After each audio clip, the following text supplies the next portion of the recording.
actions will determine whether we bequeath to future generations a blessing or a curse. And that is the choice we face today.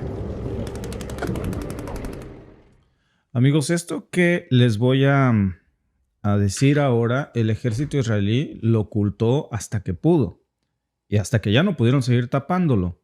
Hoy ya se está aceptando, incluso por fuentes israelíes, que el comandante Itamar Levin Friedman, que era parte de un grupo de élite, de una unidad, por cierto, que se llamaba Lothar Eilat, murió en una emboscada en el norte de Gaza. Bueno, esta es apenas una de las muchas que aceptan.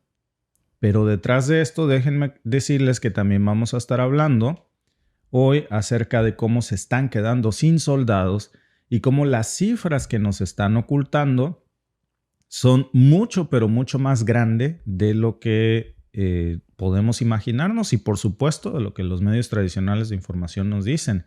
Bueno, primero, ¿cómo pasó esto? ¿Cómo perdió la vida este comandante de élite y muchos otros soldados en la región? Pues cayeron en una trampa. Fue una emboscada diseñada muy cuidadosamente por las fuerzas de resistencia palestina. Decía Israel supuestamente que Palestina ya no era una amenaza para ellos, que las fuerzas de Hamas ya habían desaparecido. Bueno, pues aquí está otra emboscada, muerto en combate, un grupo de élite y pues las filtraciones que ahora ya se están confirmando nos dejan claro lo que pasó, porque lo que comenzó con una operación que se supone que iba a capturar militantes de Hamas, pues terminó siendo una trampa mortal. Cayeron en la ratonera y pues fueron emboscados. Les pusieron una trampa y ahí está otra grieta más, amigos, otra grieta más en la narrativa de la propaganda que nos quieren vender de un conflicto en donde no hay bajas más que de un lado. Esto no es así. El hecho de que hoy se esté confirmando esto no solamente está sumándole un nombre más a una lista que, por cierto, ya es larga, de la lista aceptada, que seguramente será mucho más grave que esta que ustedes están viendo ahí, se ha dicho que hasta ahora hay 783 soldados israelíes muertos. Eso es lo que acepta Israel, hasta que ya no puede negarlo. Y dice que también, pues ya están viendo un patrón, porque las bajas se están acumulando. Y las respuestas oficiales, pues más que aclarar la razón de estas bajas, las encubren. Y ahora, aquí está lo alarmante. 5.325 soldados heridos. 5.325 soldados heridos, más de 2.400 solamente en estas operaciones terrestres en Gaza. No hablamos, por supuesto, de todas las del Líbano, porque ese es otro número aparte que ya vamos a estar analizando. Y esto solamente en estas operaciones, repito. Según los propios datos del ejército israelí, las cifras seguro son más grandes que eso. La censura mediática, como siempre, pues haciendo de las suyas. Hay imágenes, hay reportes independientes que, por cierto, los están vetando. Todas las imágenes que pretenden difundir las bajas del ejército israelí están siendo censuradas en estos momentos por los medios de comunicación para intentar evitar que se caiga a la conclusión de una realidad muy alarmante que vamos a analizar en unos momentos, que es que Israel se queda sin soldados y que está recurriendo ya a mercenarios para sus tropas del país que ustedes menos se imaginan, Vaya, qué vueltas da la historia. No es Estados Unidos, ahora les voy a decir, ni se imaginan cuál. Pero estas versiones, pues ya cada vez están ganando más fuerza. Ya cada vez tienen más coherencia. ¿Por qué guardan tanto secretismo? Porque saben que estas cifras de derrotas contradicen esa narrativa oficial de un ejército invencible que va ganando la guerra en todos los frentes abiertos, en los 7.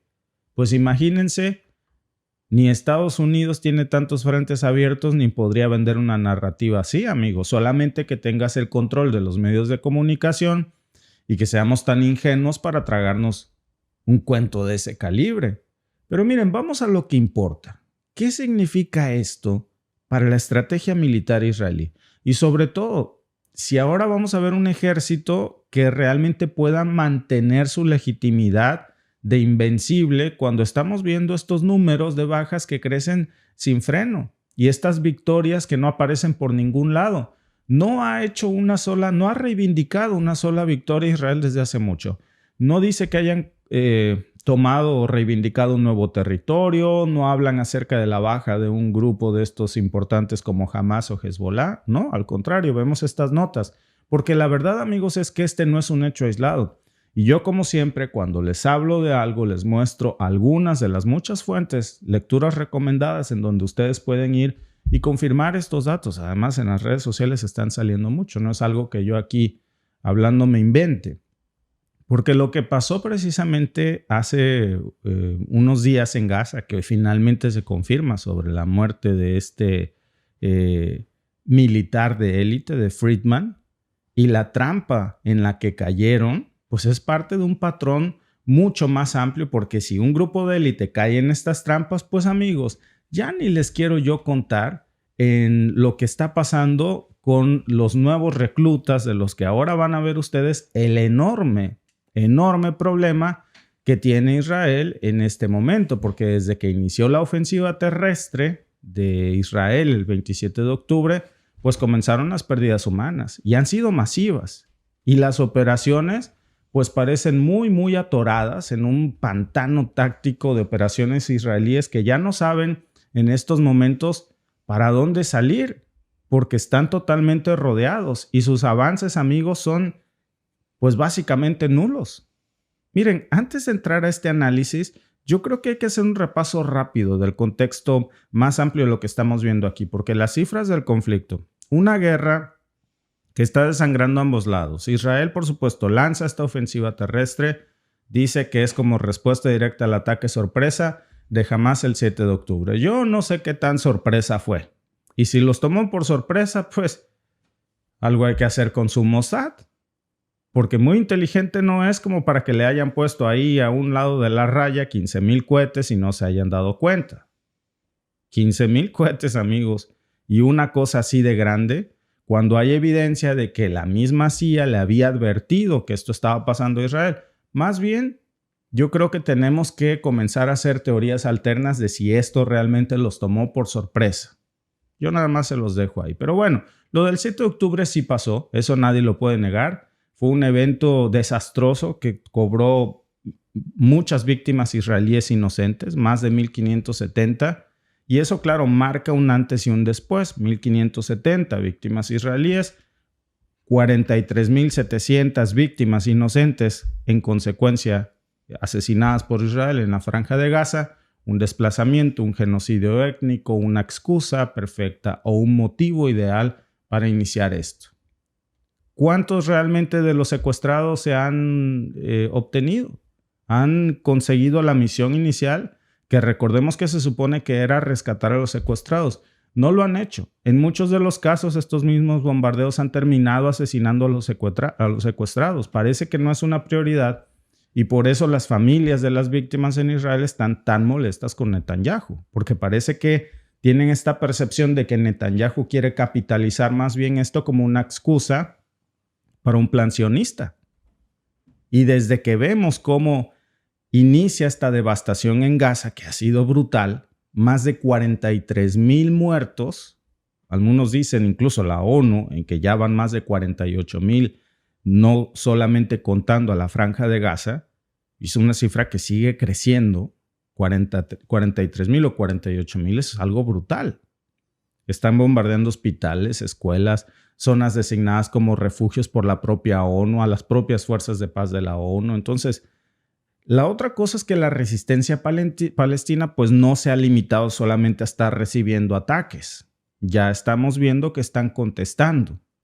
Los están masacrando, por supuesto, pero están sufriendo bajas. Algo está cambiando en las últimas semanas, que incluso ya en Gaza, que había una vulneración total, no había resistencia, pues de pronto la resistencia surge incluso aquí. ¿Qué es lo que está cambiando? Yo creo que esa es la pregunta, porque Israel hoy se está enfrentando a acusaciones de genocidio en la misma Corte Internacional de Justicia. Y eso, amigos, pues podrá un fanático extremista venir a decir que no es cierto, pues, pero la Corte Internacional de Justicia lo dice. Lo dicen abogados doctos en la materia, que tienen pruebas, que tienen documentos, que tienen archivos, que tienen fuentes para decir, Aquí se está cometiendo un genocidio étnico probablemente y en esa presunción hay que investigarlo como tal, porque todo indica que así es. Entonces, puede parecer simbólico, pero eso, amigos, también tiene repercusiones. Y lo que más preocupa hoy a Israel y a sus aliados, pues es lo que está pasando en el terreno, porque ya los números de muertos y heridos en las propias filas israelíes ya están escalando. Ya no parece que le esté dando tanta gracia a Netanyahu ver estas notas tan seguido, incluso de sus propias fuerzas de élite. Claro, hay una guerra mediática en donde se guarda mucho silencio de esto, y hay un dato curioso aquí, que mientras que vemos que estas cifras de bajas palestinas son ampliamente difundidas por los medios tradicionales de información, y ahora vemos cómo por el otro lado las pérdidas israelíes son tratadas casi como secreto de Estado. ¿Cuál es la narrativa que nos quieren vender? Es más que obvio lo que tenemos aquí, amigos. La prensa tradicional o los medios de desinformación están tratando de vendernos una narrativa de un Israel invencible, que no tiene bajas, de superhéroes que están yendo a combatir con seres humanos mortales, pero pues que ellos son invencibles. En ninguna guerra pasa esto. En ninguna guerra pasa esto y vemos esta narrativa que prolifera. Vemos estas restricciones y censuras a las imágenes, a los reportajes, a todo lo que contradiga la narrativa oficial. ¿Qué mensaje nos está mandando esto, amigos? ¿Qué mensaje quieren mandar? Porque si todo estuviera tan bajo control como ellos dicen que está, pues ¿qué necesidad habría de la censura informativa? Es que aquí algo esconden. Y lo que ocurrió en el norte de Gaza, donde muere Friedman, pues no es una casualidad. El hecho de que hayan tardado tanto en aceptarlo hasta que esto tiene que ser así, porque la propia familia, me imagino, no iba a aceptar, pues no difundir los detalles de la muerte de su hijo o que su hijo murió.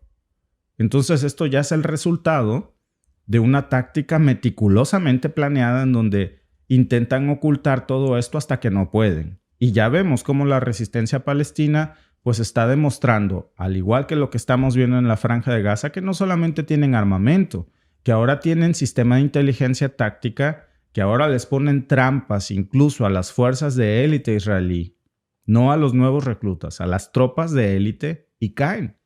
Y en este caso, pues lograron identificar este movimiento de tropas de élite israelí que se preparaban para pues ir por un falso grupo de la resistencia, pero era un cebo.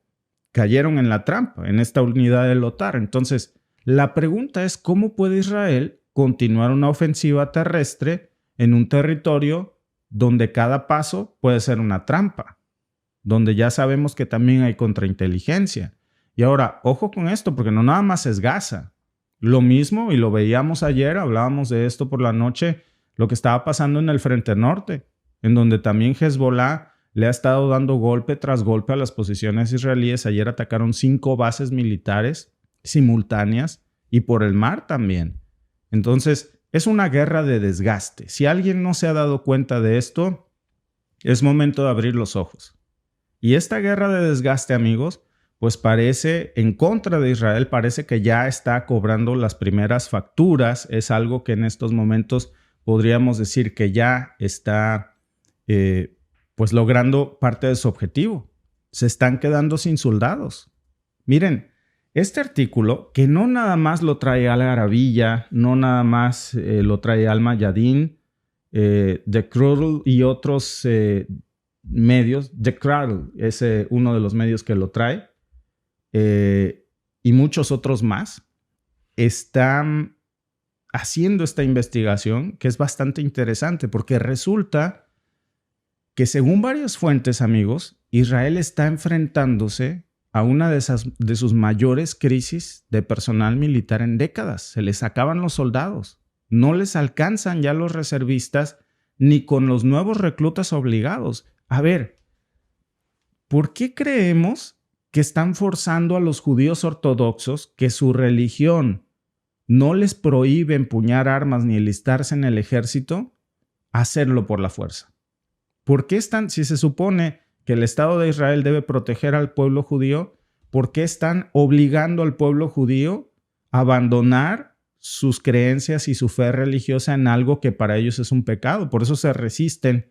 Imagínense sus hábitos ortodoxos, quitárselos para ponerse un uniforme de soldadito de Netanyahu, cortarles el cabello, que eso es algo de los más duro que puede tener un judío ortodoxo. No tan duro, por supuesto, ni en comparación como lo que están viviendo las personas en la Franja de Gaza, pero no lo hacen porque sí. Es un acto desesperado. Eso, amigos, nos habla de la desesperación que tienen en este momento por cubrir sus huecos en las filas con lo que sea. Así tengan que obligar a quien sea. Y ahora, no suficiente con esto, pues están recurriendo a mercenarios. Mercenarios, ya no estamos hablando solamente de unos cuantos soldados aquí y allá. Esto, amigos, ya parece una operación masiva que tiene implicaciones políticas y sociales gigantescas. Desde que inició esta operación en Al-Aqsa Flood, estos números ya tienen una tendencia por sí sola. Miren, hablamos de 12,000 soldados heridos o en rehabilitación bajo el Ministerio de Defensa israelí. Y eso incluiría 910 heridos en los enfrentamientos en la frontera con Líbano, 140 soldados completamente incapacitados, y las cifras de muertos que oculta Israel y que no sabemos cuáles son, que ellos dicen que son 760 oficiales y soldados confirmados. Yo creo que ese número debe de ser apenas una minúscula cantidad de lo que aceptan por el patrón que les acabo de comentar.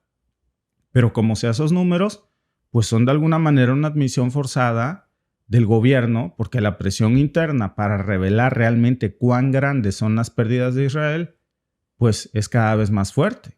¿Qué tanto podemos confiar en estos datos? Y sobre todo cuando vemos que se ocultan estas cifras para sostener una narrativa que es muy difícil ya que alguien crea. Y aquí es donde viene lo verdaderamente interesante, porque el gobierno de Netanyahu estaría enfrentando ya no solamente críticas por su estrategia militar, sino también una crisis interna que podría estar colapsando en el mismo ejército israelí. Destituyeron hace poco a su ministro de Defensa, Yoav Galán, y eso, amigos, no fue una coincidencia. Si no hubiera una crisis militar interna en Israel, ¿ustedes creen que Galán no lo hubieran despedido? Pues hoy está sin chamba. Bueno, seguro ya agarró otra luego, no le hace falta, pero por lo pronto lo corrieron. Y no lo corrieron porque las cosas hayan ido muy bien. Usualmente en el ejército, cuando alguien hace algo bien, le dan una medalla, no lo jubilan. Y la pregunta, amigos, que ahora todos están haciendo es, ¿cómo van a sostener esta guerra cuando las bajas siguen acumulándose, cuando los reservistas de Israel no quieren volver al frente, cuando el servicio militar obligatorio ya no da para más y cuando incluso en su desesperación están reclutando al pueblo judío ortodoxo, que eso es antisemita? Eso va en contra de las creencias de la fe judía. Entonces, para el que de pronto despistado aquí, que el pueblo de Israel y esto, sí, pero esto es el Estado de Israel, el gobierno de Netanyahu, que está incluso afectando al pueblo judío ortodoxo. Esto no tiene nada que ver con religión. Por eso los judíos están protestando. Es como si le pides a un testigo de Jehová que se haga una transfusión de sangre. Es lo mismo. Entonces, o peor aún, que los obligues a hacerse una transfusión de sangre, pues mucho peor para un judío ortodoxo es obligarlos a enlistarse en un ejército, porque es abandonar toda su fe. Así de grande será la desesperación de una narrativa que nos ven en los medios de comunicación que pues intentan ocultar esto. Ahora les muestro algunas imágenes porque de pronto a lo mejor nos perdemos en la narrativa y pensamos que esto no es así. Pero por si fuera todo esto poco, luego tenemos el descontento dentro de la sociedad israelí que ya está en su punto más alto desde 1948, por supuesto, porque hay una tasa de deserción militar, amigos, que supera ya, decía, lo que acepta el gobierno israelí, 17%. 17% de desertores, más los que nunca los alcanzas a enlistar, los que agarraron vuelo y ya no los encuentras, los que se esconden. 1 millón de personas han dejado Israel en un año.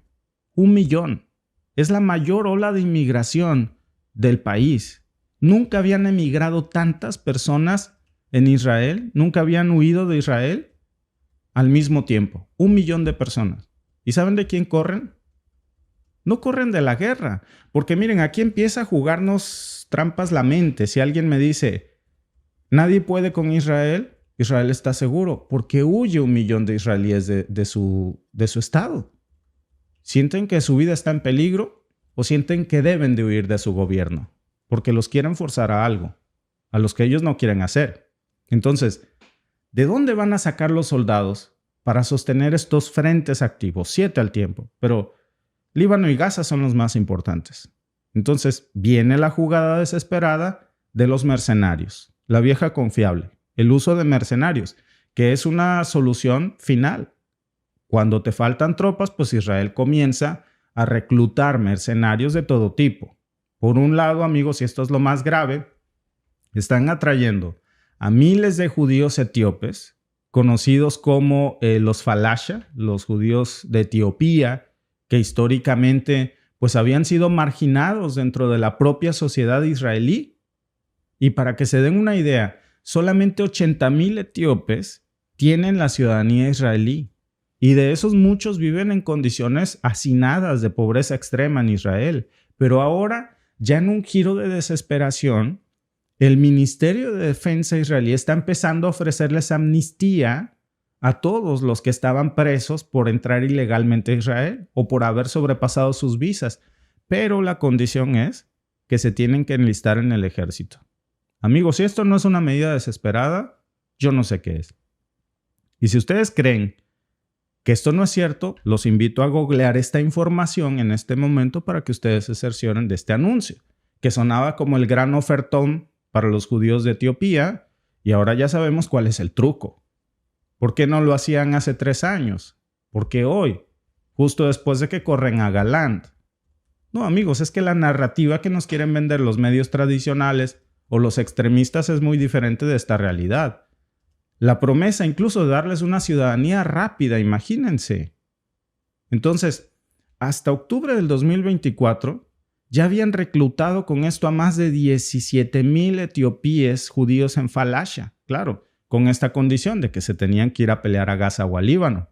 ¿Qué tan sostenible puede ser una estrategia de ese tipo cuando estas personas han sido históricamente discriminados, marginados dentro del mismo Estado de Israel? Pero eso no es todo, ¿eh? Eso no es todo, porque también están recurriendo a inmigrantes, ¿saben dónde? A que ni se imaginan. En el país que ustedes menos se hubieran imaginado, sobre todo por ahí de los 1940s. Mercenarios alemanes. Y no cualquier tipo, ¿eh? Las acusaciones que hoy se están haciendo es que estaríamos hablando de refugiados de países como Afganistán, Libia, Siria, que han llegado a Alemania en calidad de refugiados y que los están reclutando como mercenarios para llevárselos a Israel. Por eso, en lo que les sigo explicando lo más grave de esto, los invito a votar en la encuesta, porque a eso me refiero cuando preguntamos si el uso de refugiados como mercenarios es ético en la guerra.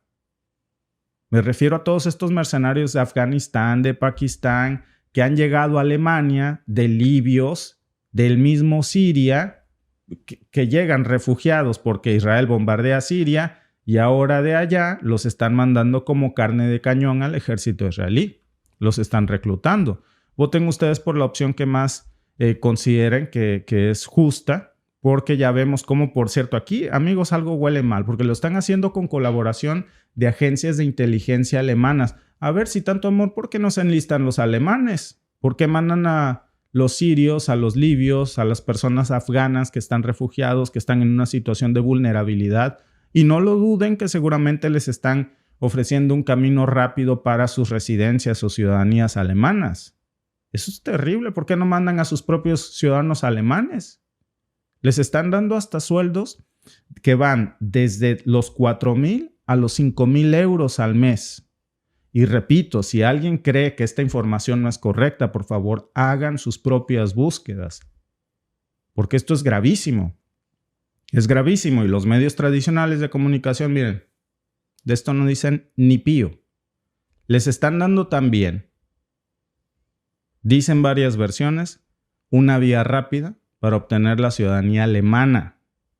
¿Cuál es el resultado? ¿Qué tiene que ver irte a pelear como mercenario en Israel para que eso te sume puntos para ser ciudadano alemán? ¿De qué se trata esta retorcida narrativa a un grupo tan vulnerable como los refugiados? Esto, amigos, es una franca violación a los derechos humanos. Es una franca violación precisamente a la Convención de Refugiados. Nada más entre septiembre y octubre del 2023 se hablaba ya de 4,000 inmigrantes que habían sido naturalizados y que habían sido enviados al frente israelí.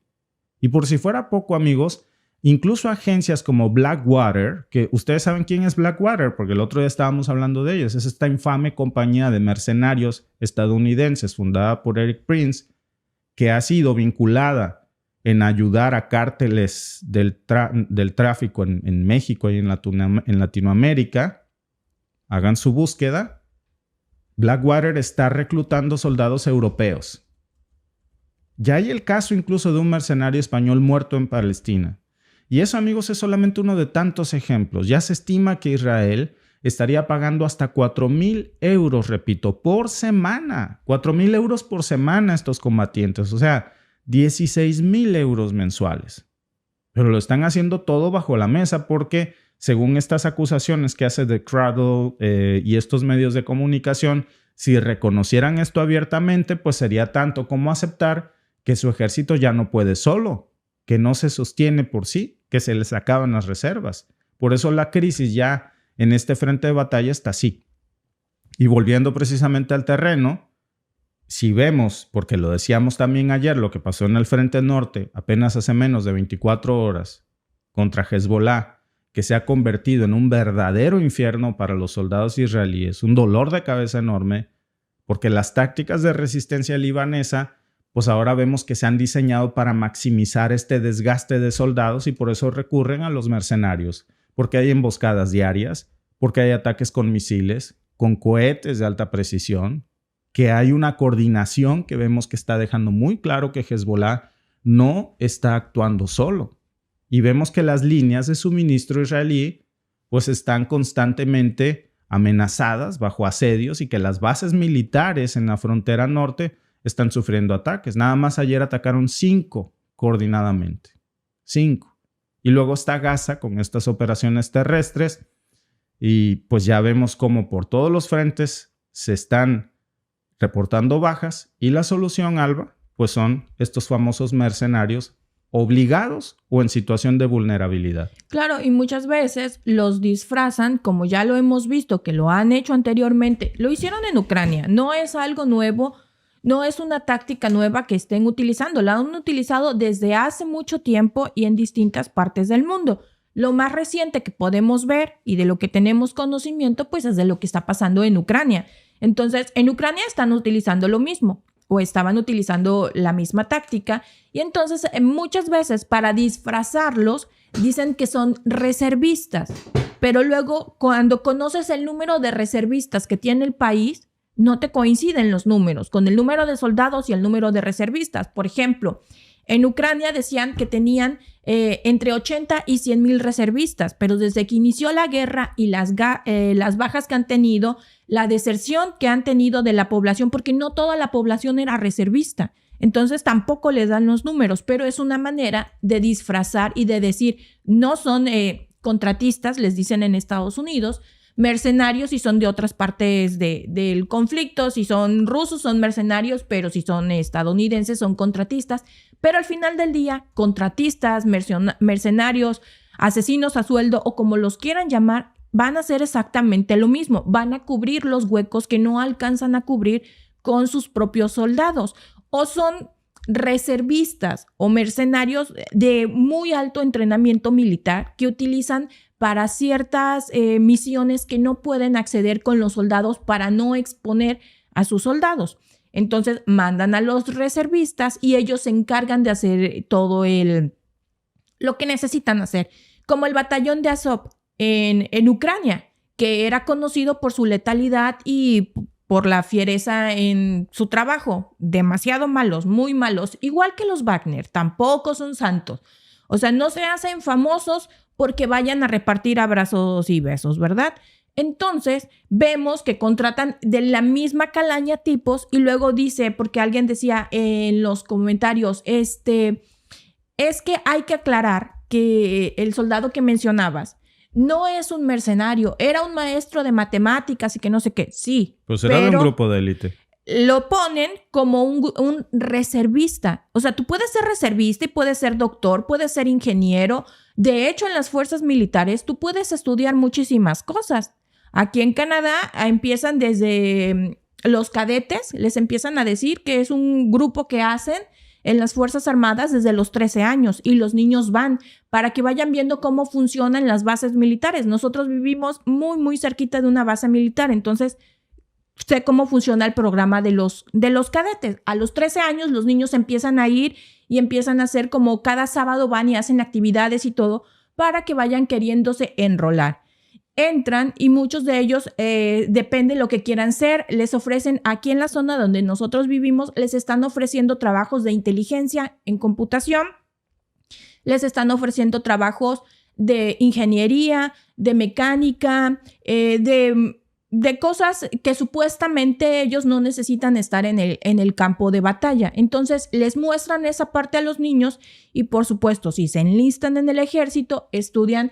El ejército paga las carreras y tienen que trabajar un tiempo para el ejército y ya luego se pueden retirar y ya son los retirados del ejército. Así es como están funcionando los programas que les están ofreciendo aquí en la zona a muchos de los jóvenes. Si no te quieres enlistar desde cadete, entonces te esperas y te vas un poco más adelante cuando terminas la preparatoria o la high school a los 18 años y ya entras a sus programas.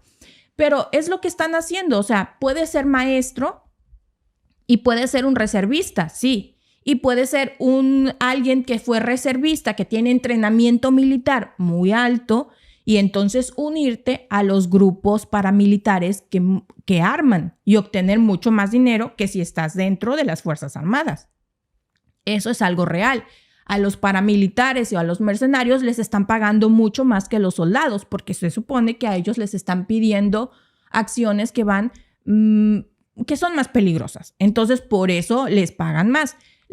El ofrecimiento de la ciudadanía, pues es exactamente lo mismo que estaban haciendo en Ucrania. Es exactamente lo mismo que también se dijo que lo estaba haciendo Rusia. Entonces, es algo que ya han hecho en varias partes. ¿Sabes a mí qué es lo que me llama mucho la atención, Alba? A mí lo que me llama la atención es que, yo entiendo el hecho de que le ofrezca Israel ciudadanía israelíes a los judíos de Etiopía.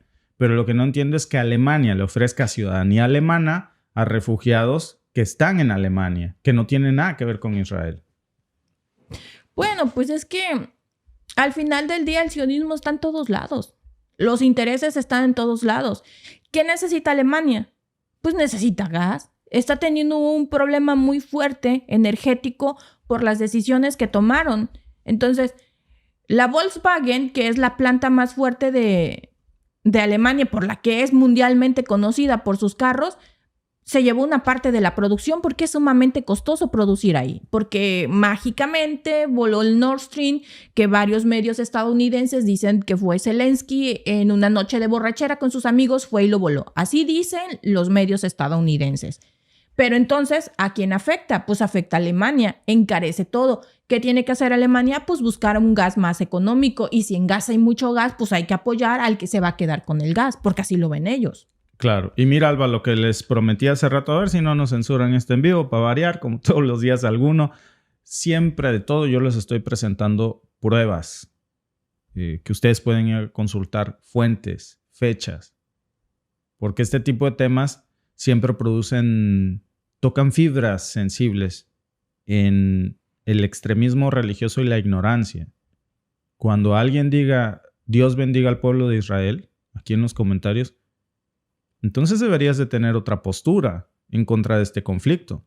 Porque este conflicto está también afectando a la fe religiosa del pueblo bíblico de Israel. Mira, déjame mostrarte. Nada más mira estas imágenes, Alba. Solamente sin que ve la imagen ahí de las fuerzas israelíes echándole los caballos y violentando a las comunidades judías de Israel.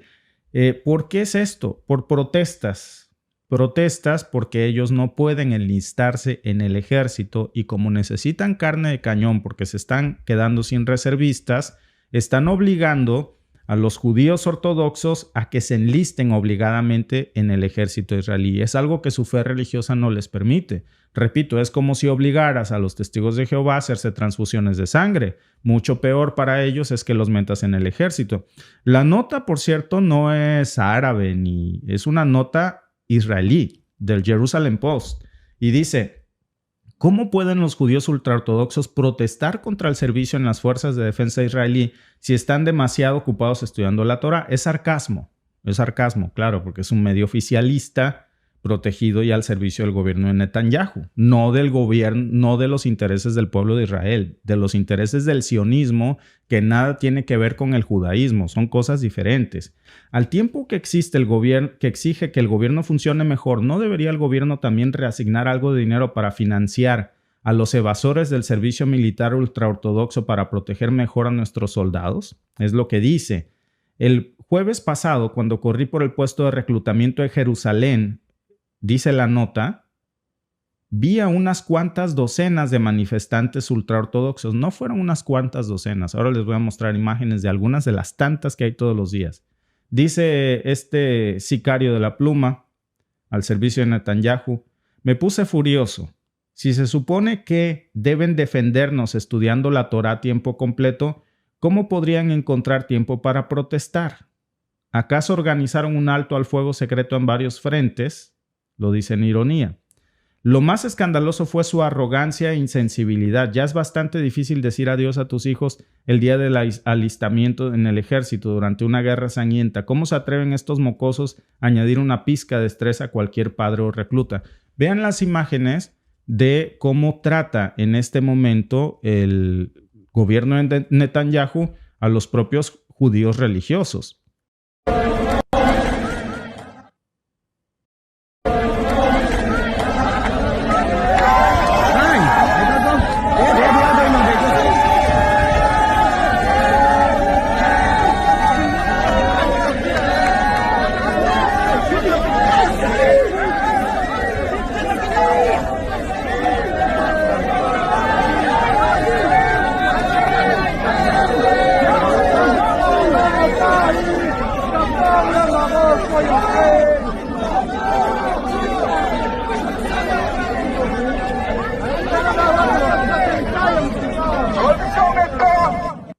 ¿Se dieron cuenta que estaban pateando niños?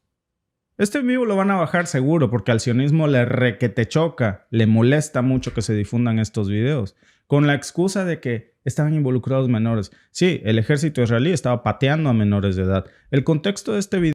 El ejército israelí no respeta. Pues No sí. respeta, no importa de dónde sean los niños, no importa si son de su propio país o son niños de Palestina, al final del día no respeta. Y eso es lo que estamos viendo en las imágenes. Sí, sí. Y mira, Alba, fíjate nada más si no es así.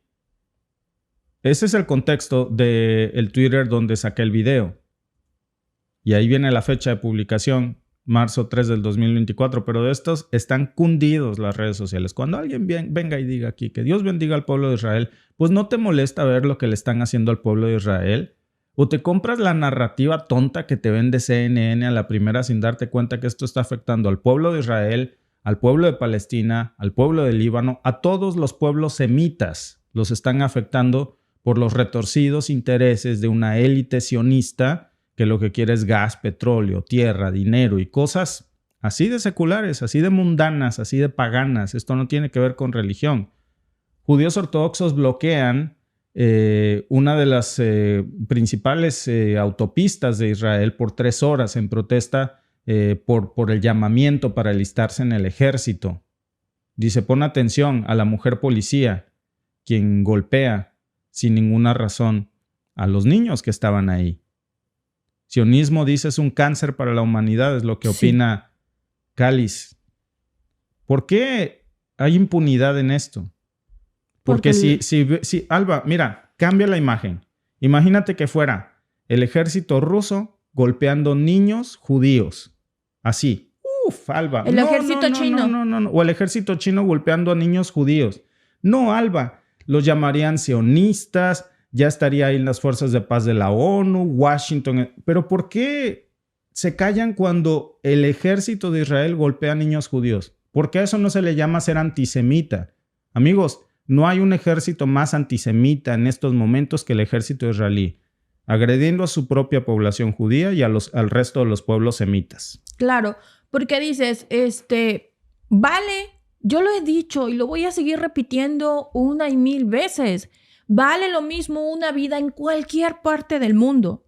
Y si estamos abogando y estamos levantando la voz y peleando por las vidas palestinas, también hay que darnos la vuelta y ver lo que les están haciendo a los judíos ultraortodoxos y a esos niños. Eso también tiene que parar y hay que levantar la voz porque ellos están en contra de todo esto. Y como están en contra de todo esto, el sionismo es mucho más grande y no le importa la religión. Hay que hacer una diferencia. Por eso yo siempre les digo, lo que ha hecho Netanyahu, pero no lo ha hecho el pueblo judío. Hay que hacer una enorme diferencia entre el genocida de Netanyahu y el pueblo judío. Mucha gente se confunde y no sabe hacer la diferencia. Y cuando hablamos de Israel nos estamos refiriendo al gobierno de Netanyahu, porque así se dice. Es como cuando se habla de Estados Unidos. No se está uno refiriendo a cada ciudadano estadounidense. Se refiere uno en este momento a la administración de Biden. Entonces se dice Estados Unidos, pero si ustedes van y le preguntan a los estadounidenses si están de acuerdo con lo que está haciendo Biden, se van a llevar una sorpresa porque no están de acuerdo. Pero pasa aquí lo mismo. Entonces el pueblo judío o los ciudadanos israelíes no están de acuerdo con esta guerra. Su convicción religiosa se los prohíbe. Pero para el sionista de Netanyahu, que es una vergüenza que salga con su kipá cuando no respeta los preceptos... es su disfraz. Sí, no respeta. Si realmente fuera un judío que cree que respeta la Torá, no les estaría haciendo esto a los judíos ultraortodoxos porque conoce los fundamentos y conoce todo acerca de su religión y sabe que va en contra de lo que ellos creen. Pero el Señor se disfraza porque si realmente lo hiciera, no los estuviera atacando así y no estuviera haciendo lo que está haciendo. El Señor, antes que judío, es sionista. Y entonces el sionismo es completamente diferente a cualquier doctrina religiosa que ustedes quieran. Y es lo que estamos viendo. Entonces el Señor es sionista y pone por delante los intereses del sionismo que van por tierra, que van por petróleo, que van por gas y que van por recursos raros y preciosos, y está poniendo en riesgo a la vida de sus habitantes. Lo que pasó el 7 de octubre es una muestra de ello. Utilizó a sus habitantes para tener una estrategia clara para hacerlo. Qué casualidad que no se dieron cuenta, qué casualidad que no se activó el domo de hierro, qué casualidad que pasaron tantas cosas. Estaba apagado porque era sábado, decían. ¿Tú crees eso? Miren, hay una ley del judaísmo en donde se cancela el Shabbat porque estaban utilizando esa excusa barata. Se cancela el Shabbat para imagínate insultar algo tan sagrado para ellos como el Shabbat con una excusa así y utilizarlo para encubrir algo más, ¿no? Exacto. El Shabbat se cancela cuando alguien tiene un trabajo como doctor. No puede cerrar los hospitales por el Shabbat. Entonces, si tu trabajo es de como alta necesidad, también como los soldados, no se cancela el Shabbat. Así que esa es mentira. Está dentro de su régimen, está dentro de sus estatutos de la religión. El Shabbat no se cancela para los doctores. Entonces, si alguien se pone mal, el hospital está abierto, está funcionando, está la electricidad. Digamos que ellos tienen una excepción especial. Lo mismo para las Fuerzas Armadas. Así que es mentira que porque fue el Shabbat, no se dieron cuenta y no podían utilizar nada. Eso es mentira. Los soldados, los doctores y los grupos de primeros auxilios o de primera línea, como se llamaba en la pandemia, ellos no respetan el Shabbat, por así decirlo. Tienen esa excepción porque ahora sí sus trabajos son de primera necesidad. Pasa para los de a pie. El de la tienda, ese sí, tiene que cerrar porque es el Shabbat. El maestro, el pintor, la costurera, la ama de casa, todos tienen que seguir eso. Pero los doctores y los soldados no, ni la policía, porque imagínense, pasa un robo y no, es que no había policía porque era el Shabbat. No, Alba, tardaron 3 horas en reaccionar las fuerzas militares israelíes. 3 horas en un territorio tan pequeño, amigos, 3 horas de reacción. Llegó CNN, llegaron hasta los reporteros de CNN a transmitir en vivo. Exacto. Y no llegaban los soldados. Estoy bañando. Es que está ocupado, dice que le llamen luego. ¿Qué pasó? Pues, amigos, eso es para que le hubiera costado. Si realmente fue un conjunto de errores inexplicables, la renuncia de Netanyahu tuvo que estar ahí al otro día. Claro. O la excusa perfecta. Yo nada más pongo ahí el clip. Y si ustedes creen que algo no estuvo mal ahí, pues entonces hay que volver a revisar la relación de hechos. ¿Cómo es que hicieron el streaming perfecto? Llegaron la CNN y todos los medios occidentales. Estaban hasta arriba de los tanques que estaban grabando utilizando los primeros ataques, Alba. O Sí. sea, llegaron antes de los ataques. ¿Cómo estaba ahí? Tú sabes que... Entrevistaron a los que iban a meterse. ¿Usted qué dices, piensa ¿cómo? de este derribo de misiles? No, pues dicen que sí está cabrón. Entrevistamos ahora al terrorista de Hamas. Pues, amigos, eso no es así. Para hacer este streaming hay que pues prepararnos, leer, poner las imágenes, prender las cámaras. Imagínense para los de CNN el tiempo que no les tomó que sus corresponsales fueran hasta ese punto específico, se Y llevaran luego, el equipo, ¿cómo Alba, sabían el y punto que llegaran específico? a donde, que no era aquí, era 3 kilómetros para allá, de aquí a que llegas, ya se acabó. No, estaban, como tú dices, Alba, en el lugar exacto. Exacto. ¿Cómo le hicieron para saber ellos? Y ni un soldado, ni una tropa, ni un ejército israelí estaba ahí. Llegó primero CNN. Sí, no. Y luego ves las imágenes y ves que están entrevistando y dices, también amigos, yo digo una cosa, si tú sabes que van a cometer un acto como este, una invasión, donde va a perder la vida las personas inocentes, porque eso fue lo que pasó, perdieron la vida personas inocentes, y tú, por obtener la nota y la primicia, no avisas al otro lado, no llamas a la policía, no pides ayuda, tú te conviertes en cómplice. Alba, se cruzaron la frontera ilegalmente. Exacto. Porque estaban los de CNN y todos los... amigos, es que hay que ser muy torpe para tragarse algo así de verdad. En el impacto dices, wow, pero ya luego como pasan los días y analizas, estaban siguiendo a los terroristas de Hamas. Vayan a ver ustedes esas escenas. En esos momentos se están cruzando al lado israelí, vamos a seguirlos. Güey, te acabas de cruzar ilegalmente una frontera. ¿Y cómo sabías? Y no hay repercusiones. No, y dices, si tú estuviste ingresando con ellos de manera ilegal, tú te convertiste en cómplice. Claro. Porque estabas grabando, transmitiendo en vivo, pero son héroes de la comunicación. Y dices, no, espérate, son cómplices. Asegúrate de que todo quede grabado y transmitido. Cada escena, cada imagen. Porque esto es una pepita de oro. Muy cruel, por cierto. Una pepita de oro para toda la masacre que se va a desatar. Y cuando nos digan, ¿por qué estás haciendo una masacre así? ¿Ustedes lo vieron en vivo? Ustedes lo vieron en vivo en el momento y en el lugar.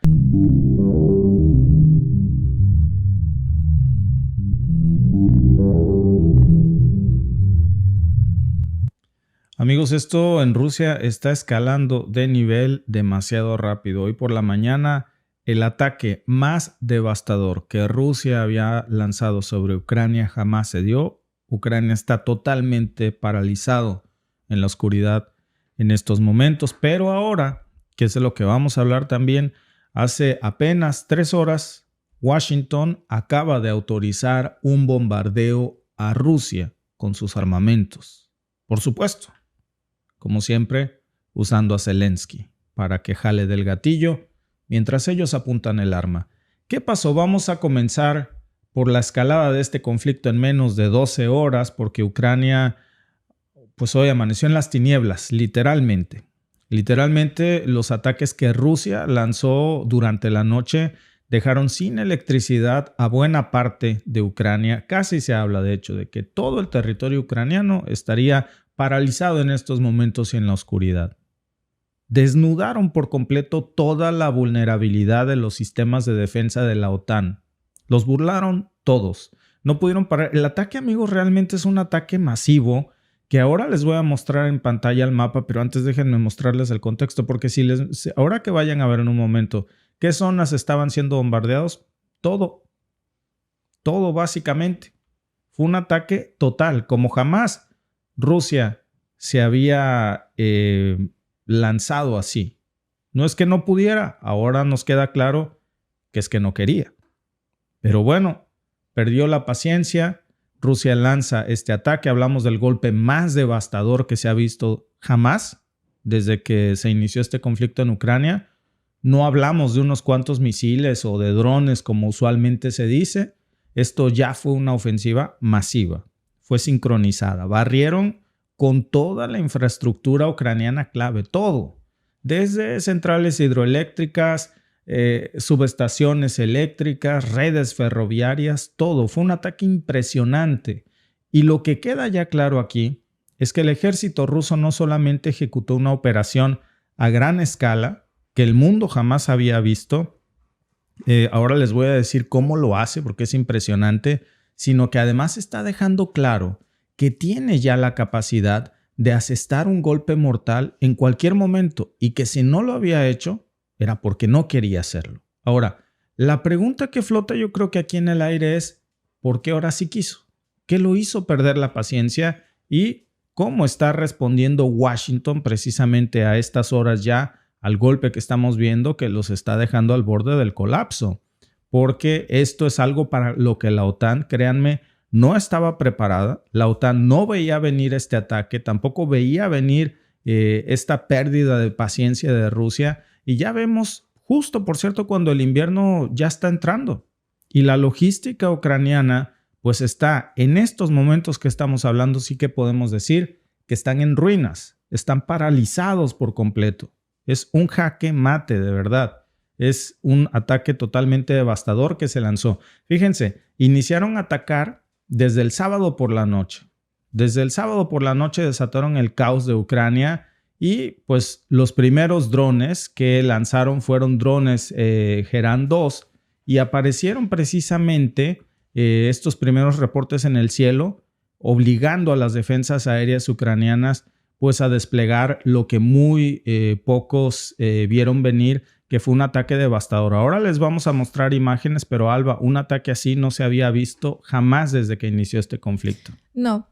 Y es que ya estamos viendo cómo está escalando más esta situación y también estamos viendo cómo la administración de Biden parece soplarle a todos los fogones que tiene encendido, a todos los mecheros que tiene en el mundo, como para recibir con una muy cálida, guerrerosa bienvenida a Donald Trump, sobre todo en esta parte del conflicto que él dijo que cuando él llegaba al otro día lo terminaba.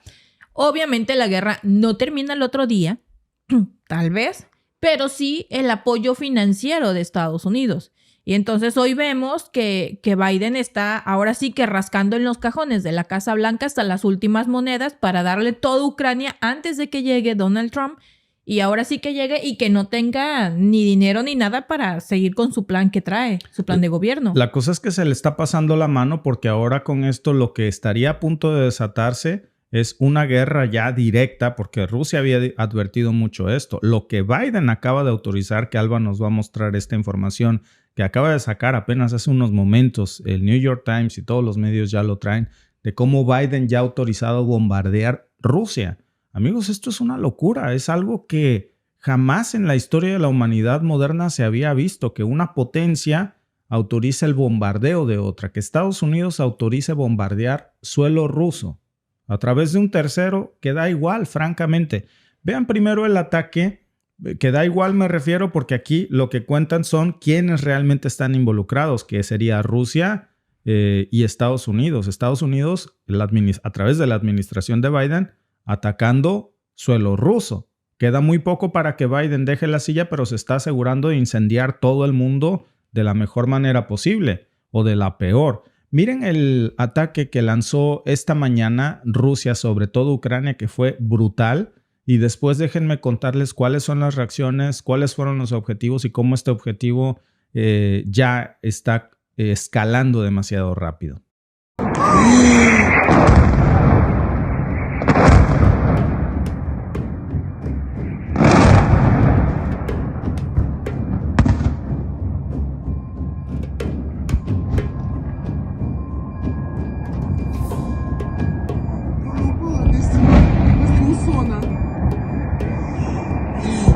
В центре! Упало в центре!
Estamos viendo las imágenes y dice Alba, qué miedo. Francamente sí. Qué miedo, le digo, a la persona que estaba grabando, no, yo no lo podría hacer. Yo estaría buscando ponerme pues en tratar de encontrar un lugar seguro para mí y mi familia, porque en ese momento no sabes si viene otro de más corto alcance y te va a caer a ti, porque lo que estábamos viendo no eran aviones, eran misiles. Entonces son misiles que tienen unas pequeñas como aletitas. También hay drones que les llaman drones suicidas, que van y caen en un lugar, explotan y se ven como aviones, pero nada de eso estaba tripulado. Pero sí le digo que qué miedo ver esas imágenes y saber que tu gobierno y que sus aliados pues te están agarrando como ficha de cambio. Sí. Que no les importas. Y que lo que viene todavía es peor. Bueno, esos ataques, amigos, porque las imágenes están abundando, pero déjenme les cuento que después de esas imágenes que ustedes vieron ahí, poco después entraron, después de eso, los bombarderos rusos. O sea, esa fue la primera camada, la primera andanada de misilazos. Después llegaron los bombarderos Tu-95. También Rusia metió los Tu-160. Lanzaron oleadas de misiles Kinzhal, misiles KH-101, que también fueron lanzados desde el Mar Caspio. Y a esto todavía se le sumaron misiles hipersónicos Kinzhal. Hablamos de misiles tácticos a Iskander de los famosos Kalib, que son disparados desde barcos precisamente en el Mar Negro, y las explosiones no solamente sacudieron Kiev, sino que también ya se están reportando a estas alturas daños a Odessa, hay daños a Zaporizhia, hay daños en Kryvyi Rog, hay daños en Dnipro. Y para el amanecer ya, cuando había terminado todo esto del domingo, pues casi toda Ucrania estaba paralizado después de estos ataques. Es un panorama brutal, devastador.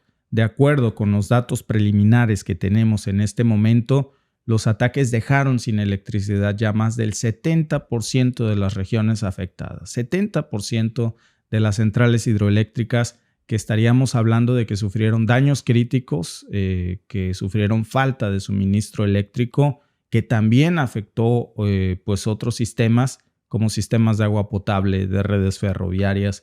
Pero aquí, amigos, es donde la cosa se está poniendo todavía peor, porque este nivel de devastación llega justo cuando Ucrania se prepara para enfrentar un invierno brutal. Y la ofensiva que hoy se ha desatado aquí es un mensaje político. Por supuesto que la devastación es terrible, pero no hay que perder de vista que esto también lleva un mensaje entre líneas. ¿Qué quiere decir Rusia con este ataque? ¿Por qué lo manda ahora? Pues es una advertencia a Occidente de que no iba a tolerar más escaladas después de que se habría reportado supuestamente, porque ayer precisamente Ucrania estaba anunciando que mandaba más tropas a suelo ruso. Ucrania estaba diciendo que estaba reforzando su blanco en Kursk. Muchos no entendimos esta información porque no me cabe en la cabeza cómo están perdiendo el Donbass, cómo el frente ucraniano está colapsando en el Donbass, cómo Rusia está reivindicando más territorios rusos y Zelensky, en lugar de cuidar esos flancos, decide mandar más soldados a territorio ruso. No para defender al suelo ucraniano. Bueno, aquí está la respuesta. Este es el contraataque. Apenas ayer Zelensky decía esto y hoy Rusia acelera el colapso total de Ucrania, que de alguna manera también lo va a forzar a negociar. El golpe, amigos, que hoy se está reportando al sistema energético ucraniano es enorme. Ya estamos hablando de un golpe, Alba, que sería devastador para Ucrania y que estamos viendo cómo ya le estaría cobrando la factura, porque durante las primeras horas del ataque, al menos 154 drones de estos Geran 2 sobrevolaron Ucrania. Imagínense qué tan brutal fue esto. 154 drones, muchos como los que vieron ustedes en la imagen.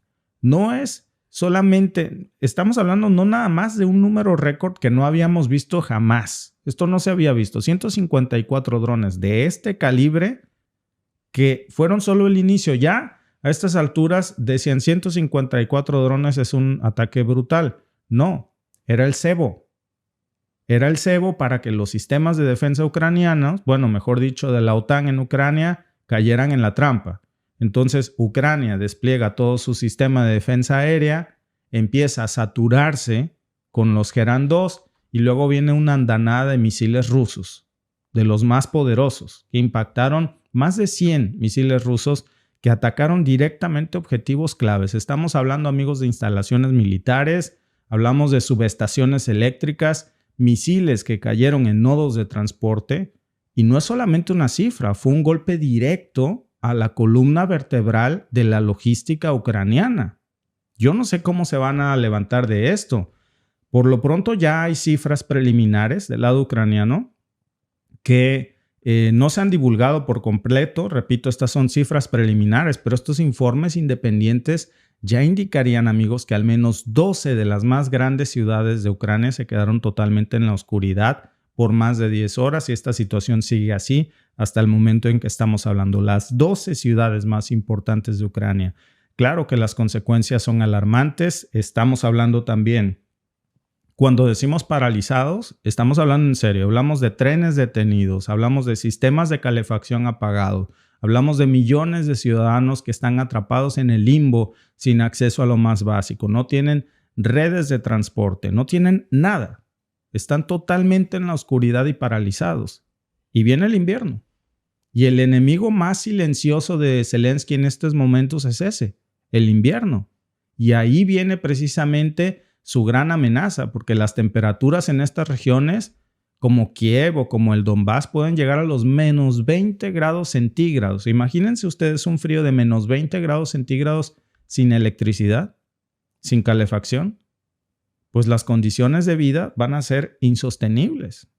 Muchos expertos ya ahora están diciendo, incluso el propio exministro de Energía ucraniano salió a dar unas declaraciones hace un momento y dijeron que solamente hay de 3. Nada más hay de 3 aquí, 3 escenarios posibles para Ucrania para poder hacer frente a esto. Y ninguno, por cierto, es optimista.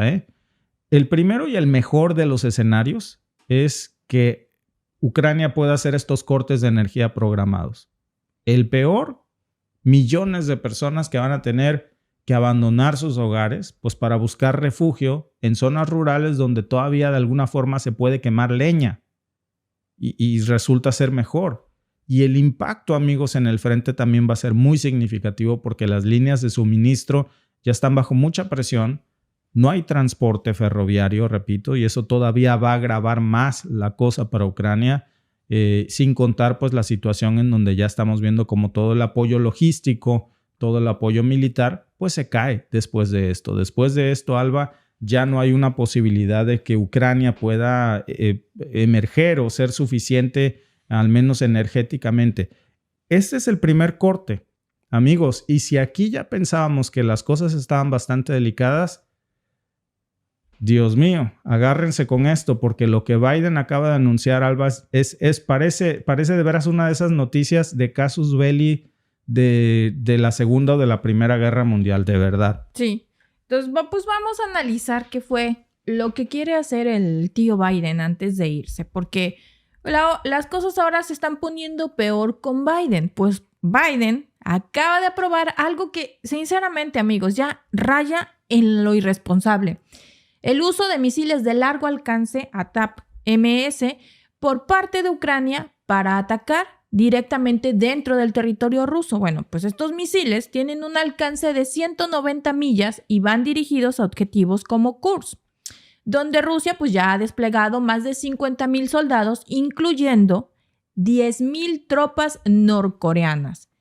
¿Pero qué busca Biden con esto? Bueno, pues según reportes, busca enviar un mensaje tanto a Rusia como a Corea del Norte. Pero pues vamos siendo claros. Este tipo de mensajes, por así llamarlos, no se reciben como telegramas, sino con represalias que pueden escalar el conflicto a niveles que nadie de nosotros quiere ver. Lo que está pasando aquí, pues es un cambio muy radical en la política de Estados Unidos. Durante años, Washington pues había restringido a Ucrania de usar armas de fabricación estadounidense en suelo ruso para así evitar precisamente ese tipo de escaladas. Pero ahora, a 2 meses o poquito menos de dejar la Casa Blanca, pues Biden parece estar dispuesto a tirar toda esa cautela por la ventana. Y no es por ayudar a Ucrania, no nos engañemos con eso. Esto es más bien un movimiento político, es un intento sumamente desesperado de dejar una huella antes de que Trump tome el poder con su promesa de reducir el apoyo a Ucrania. Es como si Biden estuviera tratando algo así como de, ahí te dejo este problemón y a ver tú cómo lo resuelves. Lo grave aquí, amigos, es que esta decisión pues no va a cambiar para nada el curso de la guerra. Y ni siquiera, los propios oficiales estadounidenses lo creen. Ucrania está agotada, está estirada al límite en múltiples frentes y no tiene la capacidad logística para sostener este tipo de ofensivas por mucho tiempo. Entonces, ¿qué está buscando realmente Biden? ¿Provocar una reacción exagerada de Rusia? ¿Obligar a Putin a responder de forma tan agresiva que justifique más intervención occidental? Porque si es esto lo que está haciendo, es jugar un juego muy, muy peligroso que podría salirle muy mal. Rusia ya dejó claro que no va a tolerar este tipo de ataques y Putin no es de los que se quedan con los brazos cruzados. Y si Ucrania empieza a golpear objetivos estratégicos dentro de su territorio, pues podemos esperar una respuesta sumamente contundente. Aquí no estamos hablando de un cruce de palabras, sino de una escalada militar que podría desbordar las fronteras de Ucrania. Y esto es muy peligroso. Biden no solo está empujando a Ucrania al abismo, sino que está arrastrando a todo Occidente con él.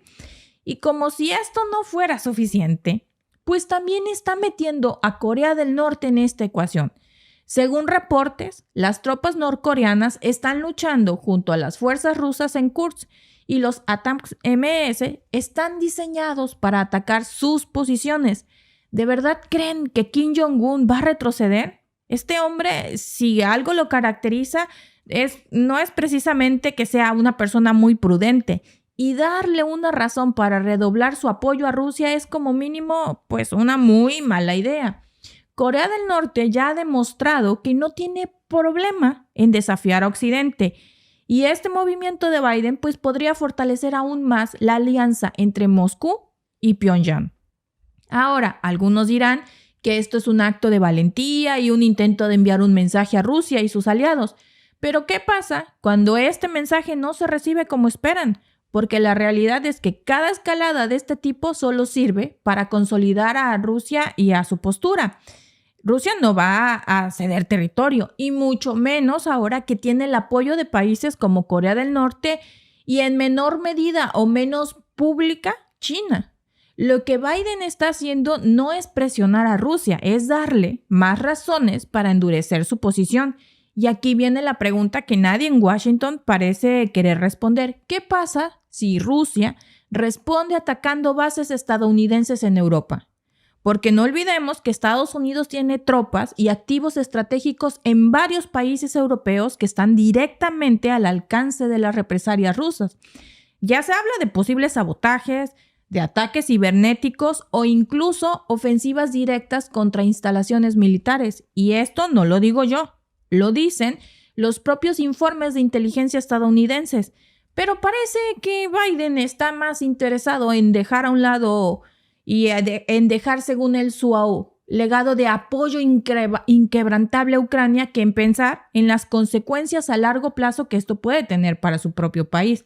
Por otro lado, pues la situación dentro de Ucrania es cada vez más crítica. Las fuerzas de Zelensky están luchando en múltiples frentes, desde Kharkiv hasta Kursk, y los reportes indican que están al borde del colapso logístico. Introducir misiles de largo alcance en esta ecuación no va a solucionar sus problemas. De hecho, podría empeorarlos al provocar una ofensiva rusa aún más agresiva. Porque vamos siendo honestos, ¿de verdad creen que esos ataques MS van a hacer que Rusia se detenga? Lo más probable es que veamos un aumento en los ataques rusos, no solo contra Ucrania, sino posiblemente contra los países que apoyan este tipo de decisiones. Y mientras tanto, pues el pueblo ucraniano sigue pagando las consecuencias. Cada día que pasa, Ucrania pierde más terreno, más vidas de gente inocente y más infraestructura. Y aunque Zelensky y sus aliados occidentales siguen hablando de la victoria, la realidad en el terreno es muy, muy diferente. Ucrania no está ganando esta guerra y decisiones como esta solo sirven para prolongar el sufrimiento. Lo que Biden acaba de hacer, amigos, es de verdad una maniobra desesperada que no beneficia a nadie, excepto quizás a él mismo, al permitirle salir de la Casa Blanca con la imagen de alguien que hizo todo lo posible por Ucrania. Pero la verdad es que esta decisión podría ser el último clavo en el ataúd de un conflicto que ya ha cobrado demasiadas vidas. Y lo peor de todo es que ni siquiera tiene sentido estratégico. Los ATACMS no van a cambiar el curso de la guerra, pero sí van a escalar las tensiones a nivel que podría salirse de control en cualquier momento. Pero pues ahora el tío Biden está más preocupado en otras cosas. Intenta como que limpiar un poco su imagen de algo que ya no es rescatable.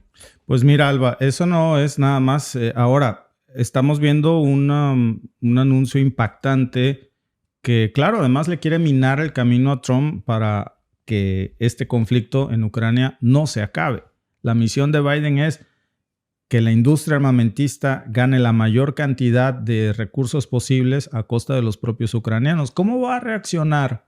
¿Cómo va a reaccionar Rusia?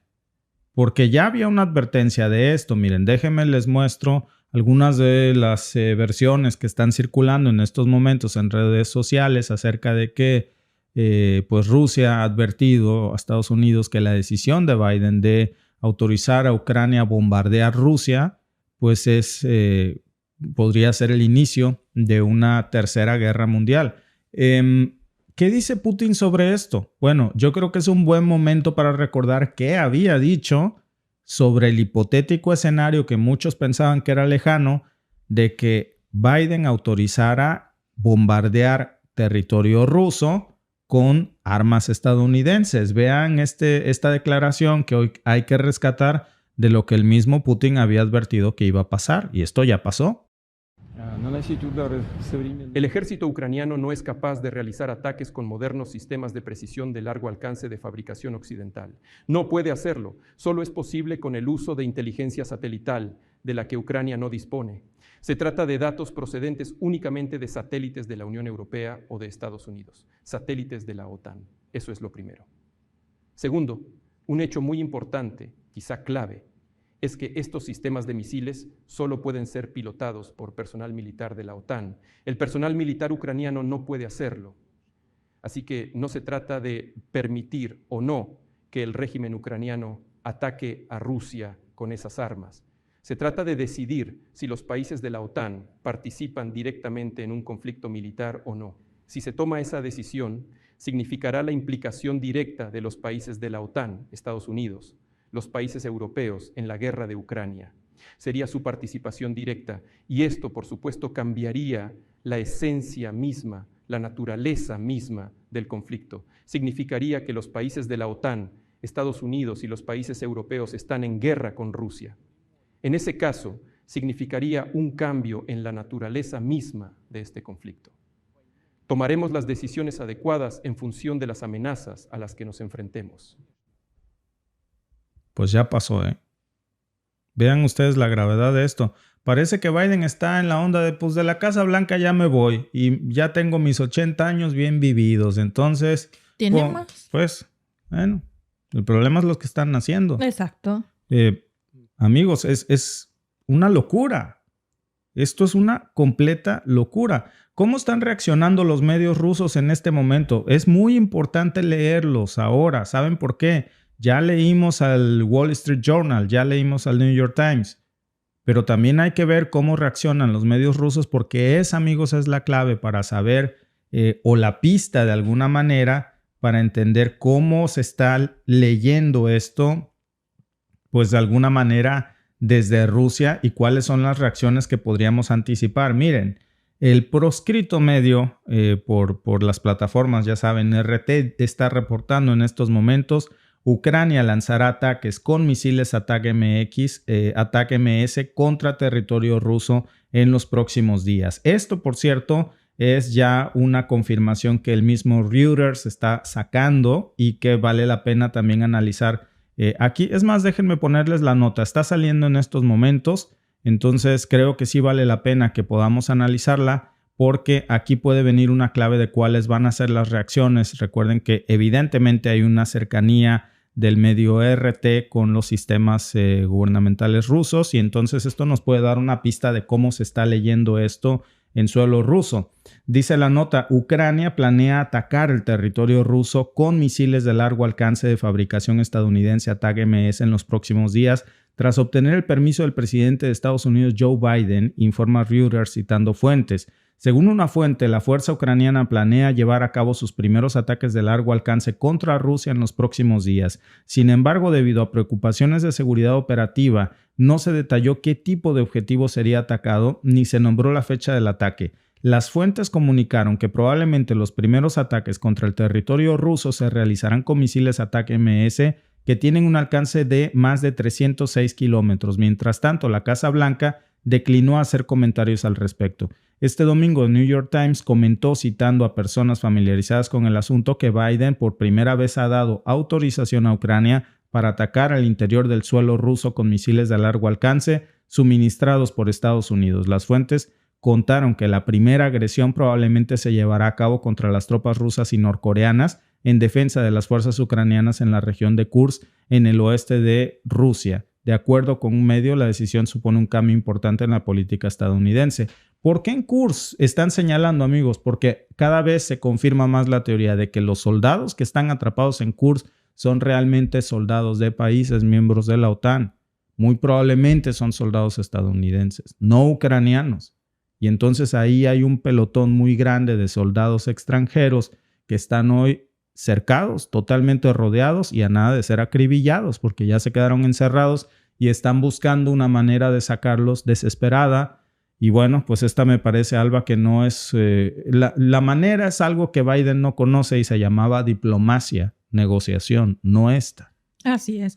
Dice nuestro amigo Carlos Enrique Moreno Fernández, ya nadie le tiene miedo a nadie. Ahora no hay enemigo chico desde que aparecieron los misiles de largo alcance.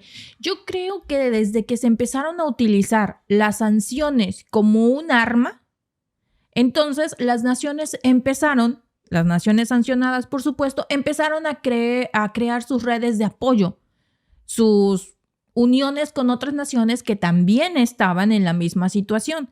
Y entonces ellos empezaron a hacer sus bloques y empezaron a ser muy amigos. ¿Qué hizo Biden? Desde que Biden llegó a la Casa Blanca, y bueno, muchos dicen, es que no es Biden, Biden está en pañales. Pero él, digamos que es su administración, él es la fachada. Y legalmente él es el que está al frente de todo, por eso se tiene que decir así. Porque tras bambalinas realmente no sabemos. Tenemos muchas ideas de quiénes pueden mover los hilos, pero no sabemos a ciencia cierta. Pero la fachada es Biden. Entonces, desde que llegó Biden, ha unido a todos esos ejes, que él los llamaba el eje del mal y todos, los ha unido. Y ha hecho un gran trabajo, uniendo a todos los enemigos que había hecho las sanciones durante mucho tiempo, los ha unido. En 4 años hizo un trabajo maravilloso. Ningún presidente de los Estados Unidos, y lo digo maravilloso con sarcasmo para que no empiecen en el chat, ningún presidente de los Estados Unidos había logrado hacer lo que Biden logró en 4 años.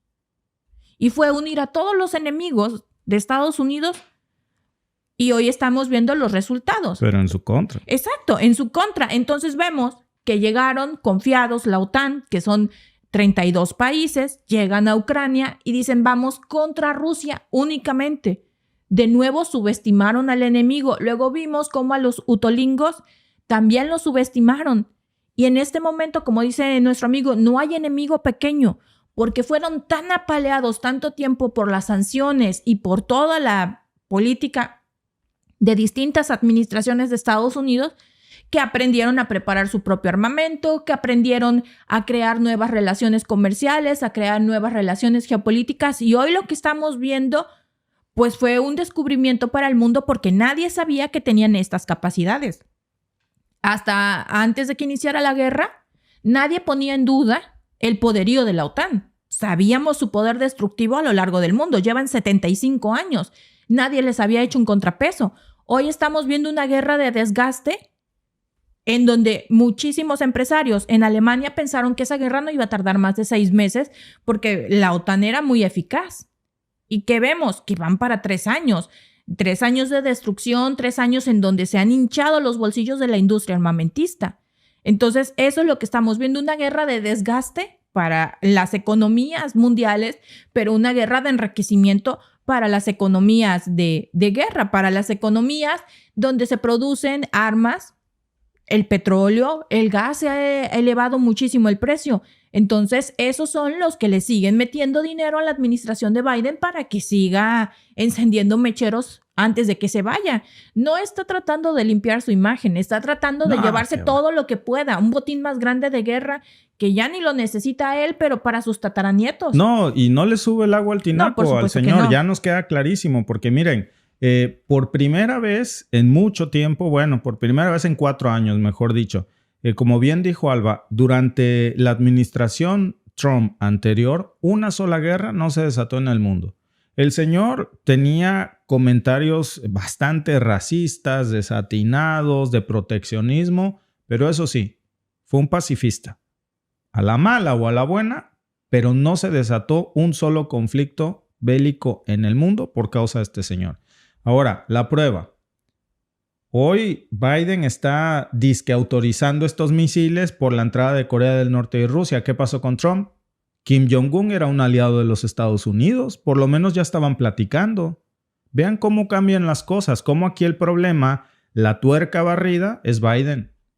Biden, porque hasta cuando Trump se fue de la Casa Blanca tenía excelente comunicación con Kim Jong-un. Era más probable que Kim Jong-un fuera aliado de los Estados Unidos que del propio Rusia en ese momento cuando se les veía muy cercano. Llega Biden y se pelea con todo. Se pelea con Arabia Saudita, se pelea con Kim Jong-un, se pelea con China, se pelea con Rusia, por supuesto, con todo mundo. Y a todos se los empieza, como dice Alba, a echar en su contra.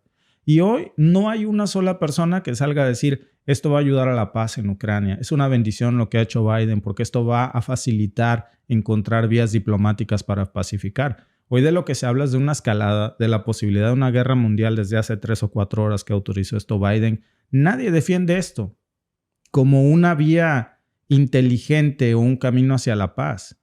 Es un camino al desastre.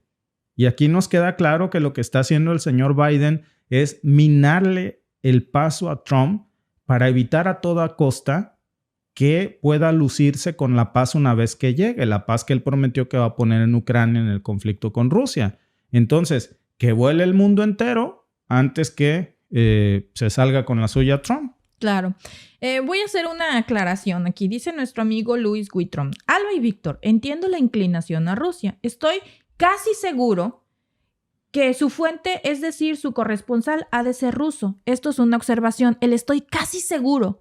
Pues mira, esto es una observación. Aquí está tu fuente rusa. Es como cuando la vecina chismosa de la cuadra dice, es que estoy casi segura que andan malos pasos, pero no ve que te levantas a las 5 de la mañana y que llegas a las 10 de la noche a tu casa y que le ahorras y que le trabajas bien fuerte. Así nacen los chismes, pero bueno, nuestras fuentes no son rusas. Puedes ver, The New York Times no es ruso, The Washington Post no es ruso. Entonces, nuestras fuentes no son rusas. No tenemos corresponsales de guerra.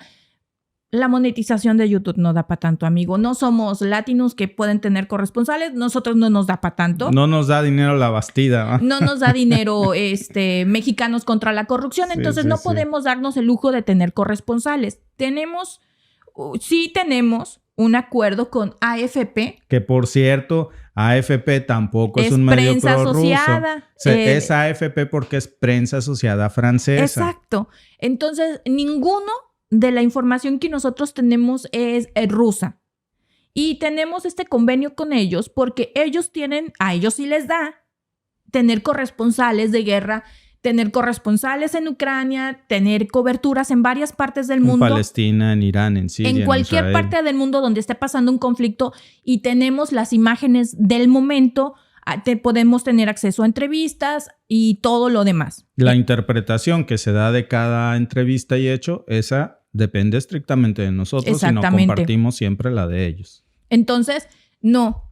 Si quisieras que nuestra fuente fuera CNN, pues entonces estaríamos hablando de otras cosas, ¿no? Bueno, La pregunta del día, ¿Biden está escalando la guerra en Ucrania o solo está defendiendo a Occidente? ¿Cómo leen ustedes esta escalada? Bueno, o defensa. Las opciones son escalando y provocando, defendiendo la democracia y los valores occidentales, o solo intereses de Estados Unidos. Evidentemente que el 83% cree que está escalando y provocando esto, minándole el camino a Trump para que no pueda haber una paz en Ucrania ni en el mundo. El 13% cree que pues son solo intereses de Estados Unidos y el 4% cree que está defendiendo la democracia.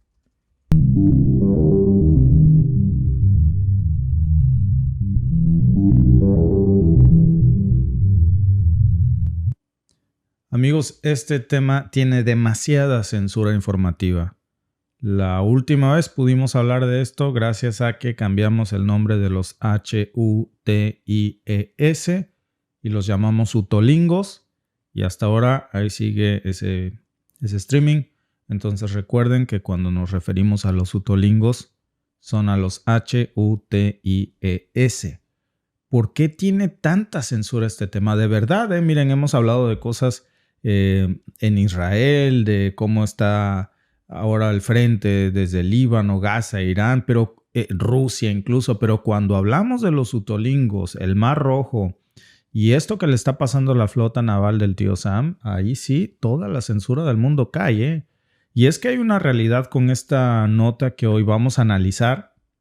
Esta precisamente, digo, esta es una de tantas. Pueden ustedes checar lo que está pasando aquí. Estados Unidos está perdiendo el control del Mar Rojo. El retiro apresurado de ahora, estamos hablando del USS Nicholson. Acuérdense que hablábamos apenas hace unos días de que los utolingos atacaron el portaaviones, el USS Abraham. Y esto lo confirma. Y ya nos está marcando un cambio que no habíamos visto. Amigos, esto no se había visto desde la Segunda Guerra Mundial, de hecho. Yemen no solamente está desafiando a las potencias occidentales en su propio terreno, los están obligando a retroceder, humillados, sin respuestas claras de qué pasó. ¿Cómo es que los utolingos, que se supone que eran un grupo de granjeros del desierto, de domacamellos, decían, pues les están dando hasta para llevar? Ahora tienen hasta misiles hipersónicos. Miren, es que somos aquí inteligentes los que estamos conectados a este en vivo y además hacemos conclusiones. Los útiles o los utolingos deben tener patrocinios. ¿De quién se imaginan ustedes? Antes de mostrarles esta información, recuerden que hace 5 meses Putin dijo esas palabras que yo siempre que toco este tema las repito porque se me quedó muy grabado. Dijo, armaremos a los enemigos de Occidente, así como Occidente ha armado a los enemigos de Rusia. ¿De dónde? Los utolingos sacaron todo esto, misiles, drones, que no solamente están burlando los sistemas de defensa de los portaaviones más avanzados del tío Sam. Ahora resulta que también han sacado a relucir sus vulnerabilidades de la armada más poderosa del mundo. No se trata de un caso aislado, no estamos hablando solamente del USS Abraham. Ya vemos aquí que lo que comenzó pues como una resistencia local, pues ahora está escribiendo un nuevo capítulo, uno muy oscuro, por cierto, para las fuerzas navales occidentales. Usualmente el Mar Rojo pues era controlado en su totalidad por estas grandes potencias, Reino Unido, el tío Sam. Pero ahora comienza a aparecer un campo minado en donde cada movimiento que estas dos potencias quieren hacer, ya sea Reino Unido, el tío Sam, pues termina mal. Y en cuestión de unas semanas, los utolingos ya han logrado lo que otras naciones no habían podido hacer en décadas. Por eso les digo, amigos, que aquí hay una mano que mece la cuna. Eso es más que claro. Hace unas horas estábamos hablando acerca de este sorpresivo anuncio de Biden de autorizar a Ucrania a atacar, bombardear Rusia con misiles de largo alcance. ¿Por qué ese cambio del discurso, amigos? Es que lo que no se está hablando es esto. Esto es una humillación. Y Biden sabe de dónde viene la humillación, ¿eh? Biden sabe, y gran parte de lo que está pasando en el Mar Rojo tiene consecuencias ahora en Ucrania, porque por supuesto que están muy molestos. Están viendo cómo ya el miedo es un arma que está apuntando en su contra. Y por lo menos en el Mar Rojo. ¿Qué está fallando en las estrategias occidentales ahora? Y yo creo que lo más importante es hasta qué punto pueden llegar los utolingos antes de que Washington decida escalar ya este conflicto y declararles una guerra y llevar todo el arsenal.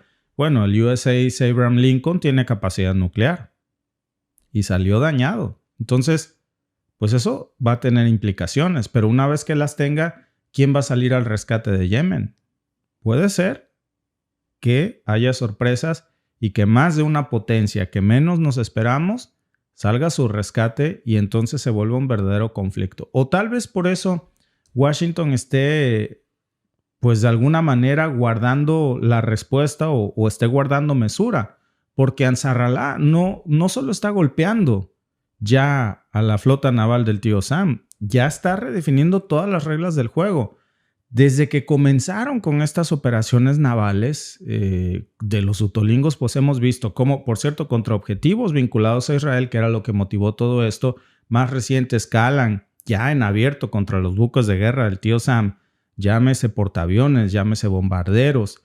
Y Washington, que durante tanto tiempo había intervenido en Yemen, precisamente con esos mismos bombarderos sin que nada pasara y los había bloqueado, pues ahora resulta que tiene una resistencia que los está haciendo retroceder y básicamente, vean ustedes esta nota, pues los está haciendo huir del Mar Rojo. Están corriendo para salvaguardar sus naves más poderosas.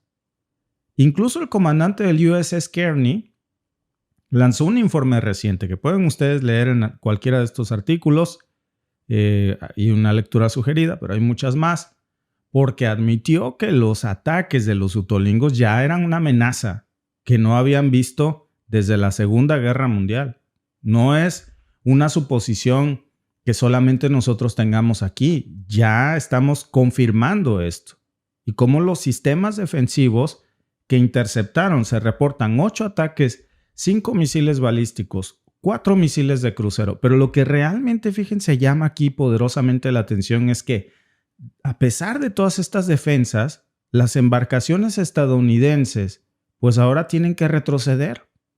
Dejan un vacío aquí en Ansarallah y el ejército yemení está explotando eso con rapidez. Los utolingos saben lo que están aquí haciendo. Hoy se anuncia la retirada, se confirma, porque esto fue hace unos días, hoy se confirma finalmente la retirada también del USS Nicholson, que por cierto no se va solo. Resulta también que se va escoltado afuera del Mar Rojo para que no le hicieran nada, o sea, tuvieron que escoltar su salida.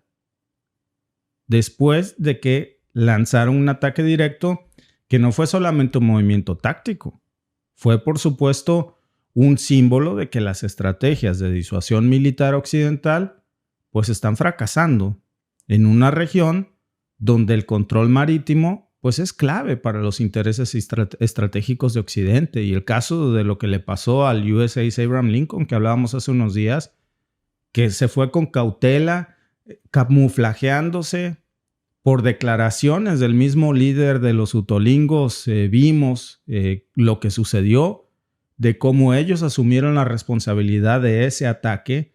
¿Se acuerdan cuando estos utolingos también eran considerados apenas un grupo de insurgentes sin posibilidades reales de amenazar, por supuesto, una superpotencia naval? Pues miren, ahora no solo lo están haciendo y reconocen que fueron ellos, golpean a un portaaviones de última generación como el USS Eisenhower 2 veces en 24 horas. Atacaron al USS Eisenhower el verano pasado. ¿Y se acuerdan? Bueno, en ese momento nos bajaron el en vivo, supuestamente por información falsa, porque decían que no habían atacado el Eisenhower. Y yo ahora les puedo volver a mostrar, déjenme nada más ponerles unas de tantas capturas de cómo finalmente, hasta que no pudieron negarlo más, pues salen a aceptar que el Eisenhower había sido atacado por los hutíes. Y entonces, pues bueno, a nosotros nos bajaron esa información y finalmente se acepta en junio 22, junio 23. Aún así todavía seguía habiendo algunas conjeturas, ¿no? Decían, los utolingos dicen haber atacado el portaaviones, el Eisenhower. El Eisenhower, el portaaviones que atacaron los utolingos. Y se quedó en el clamor. En el clamor nada más. Sin embargo, pues díganme a dónde está el USS DN Eisenhower después de que saliera dañado de la zona. No ha regresado. ¿Y saben por qué no ha regresado? Pues porque evidentemente está dañado. Está dañado. Dejó, fíjense, déjenme mostrarles, porque ayer alguien decía que si estaba confirmada la información.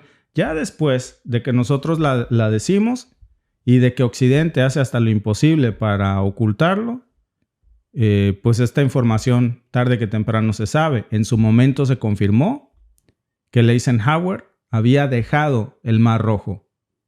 ¿Por qué lo dejaron? Nunca aceptaron que fue por dañar. Lo que sabemos es que es el momento en que el Eisenhower no regresa. Y ya nos podemos imaginar por qué. Curiosamente, mientras los utolingos decían que lo habían dañado severamente, pues se le ocurre así, ¿sabes qué? Ya está muy cansado el Eisenhower, llévatelo porque ya aquí como que estorba. Y ahora no nada más es el Eisenhower, ahora estamos viendo cómo esto escala.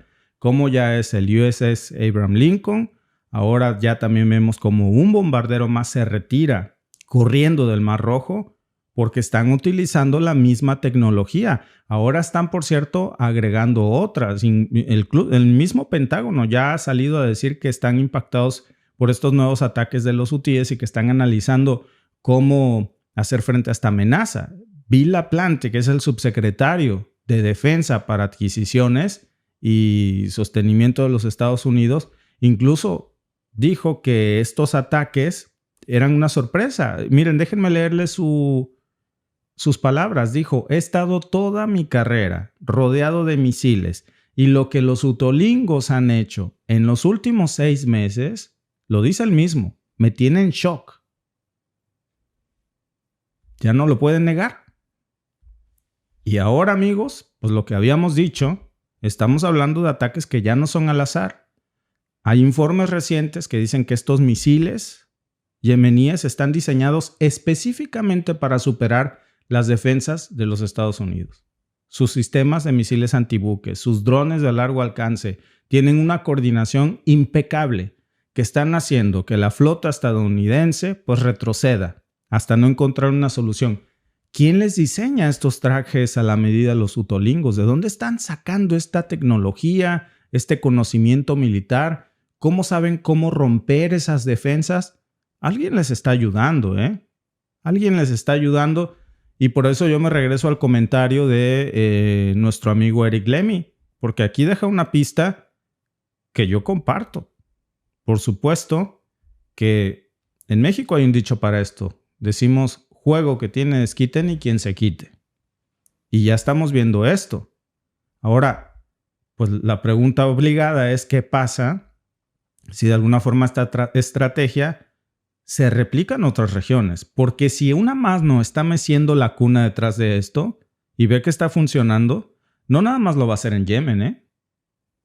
Es muy probable que veamos cómo esto se repite en muy poco tiempo. ¿Qué les gusta? En Palestina, en Siria, en Líbano, por ejemplo, en Irak, Irán ya ni les cuento. Y lo que ya está claro aquí es que este modelo de resistencia de los utolingos sí está funcionándoles. Y desde mayo, estos esfuerzos europeos para intentar desesperadamente frenar sus operaciones marítimas de Yemen, pues resultaron bastante ineficaces. El mismo comandante de la misión militar de la Unión Europea en el Mar Rojo tuvo que salir a reconocer públicamente que no tenían, y él lo dijo así, que no tenían suficientes barcos para enfrentar esta nueva amenaza. Imagínense que la flota, 2 de las flotas navales más poderosas, salgan a decir que no tienen suficientes barcos para enfrentar a los utolingos. Dicho de otra forma, no nada más Estados Unidos está en apuros. También las fuerzas europeas no saben cómo lidiar con esto, para lo que no estaban preparados, no se lo vieron venir. ¿De dónde sacan misiles hipersónicos, tecnología que va de sus sistemas de defensa? ¿Cómo saben cómo son esos sistemas de defensa? Si nunca antes los habían enfrentado y ahora no solamente los enfrentan con eficacia, sino que los esquivan. ¿Saben quién sí sabe? Rusia. Seguramente China, aunque no en la práctica, porque China no está en guerra con Estados Unidos. Rusia básicamente sí lo está, porque todo el armamento que usa Ucrania es estadounidense, es occidental. Entonces sabe qué funciona, qué no funciona, cómo funciona, cuáles son las debilidades. Por eso la respuesta que hoy estamos viendo de Biden de desesperación, de coraje, de enojo, pudiera tener alguna relación con esto que está pasando en el Mar Rojo, de impotencia. Porque para Estados Unidos y también para sus aliados, perder el control en el Mar Rojo, que pierdan esta partida, pues no solamente es humillante para la administración de Biden, es un revés terrible, porque es un corredor marítimo, amigos, ya lo hemos dicho, que es importantísimo para el comercio global, para las rutas de petróleo. Y ustedes saben que al tío Sam le encanta el petróleo, pero pues también para una proyección de poder militar. Y ahora si los utolingos están consolidando esta posición, junto con sus aliados, pues están cambiando todo, por lo menos en Medio Oriente. Y están enviando un mensaje muy poderoso a otras naciones o digamos a otros grupos que busquen desafiar a quien está detrás de los utolingos. Y por eso si los atacan, es muy probable que alguien salte a defenderlos. Porque no van a dejar perder ese equilibrio de poder que tanto trabajo les ha costado hacer y que sorpresivamente ha resultado en algo que hoy estamos viendo aquí. Al menos, ya no nada más hace unos meses hablamos del Eisenhower. Después hablábamos del USS Abraham Lincoln. Y ahora, amigos, uno más que se suma a la lista, que sale, y no solamente sale del Mar Rojo, sino que sale escoltado, el USS Nicholson. Ya llevamos 3, más los que no nos dicen. Y luego pues estamos, y esto no es de a gratis, es porque están usando tecnología avanzada por parte de los utolingos que no saben cómo parar y que están rompiendo sus defensas. ¿Cómo es posible, amigos, que un país que ha sido bombardeado, que ha sido bloqueado, que tiene sanciones durante años, que no es ni siquiera una potencia económica mundial, tenga este tipo de tecnología capaz de hacer retroceder a las flotas navales más poderosas? Es que este es un ataque de falsa bandera también, Aquí seguramente estamos viendo una mano más poderosa que la de los utolingos. Pero bueno, pues sea como sea, ya lo que sí está claro es que esta jugada está funcionándoles en el Mar Rojo, sea quien sea que esté detrás de esto. Ustedes me pueden decir en el chat quién creen ustedes que está de alguna manera asesorando, patrocinando o apoyando a los utolingos. Pero lo que sí sabemos también es que esta imagen de vulnerabilidad de Washington que había tenido, sobre todo en su reputación naval, ahora también se está desmoronando frente a muchos que consideraban que los utolingos eran una amenaza menor. Y entonces el mundo, claro que ahora también se pregunta, oye, imagínate si esto está pasando en el Mar Rojo, pues ¿qué pasaría si la flota naval, que supone que era la más poderosa, se diera un trabe con otras potencias como China o Rusia? En el mar de China Meridional o en el Mar Negro, porque la retórica está cambiando. Y aquí el análisis no es nada optimista para Occidente. Yemen aquí ya puso el dedo en la llaga, con recursos muy limitados, artesanales. Los misiles que usa Yemen son artesanales, hechizos, caseros. No estamos hablando de una fabricación militar avanzada.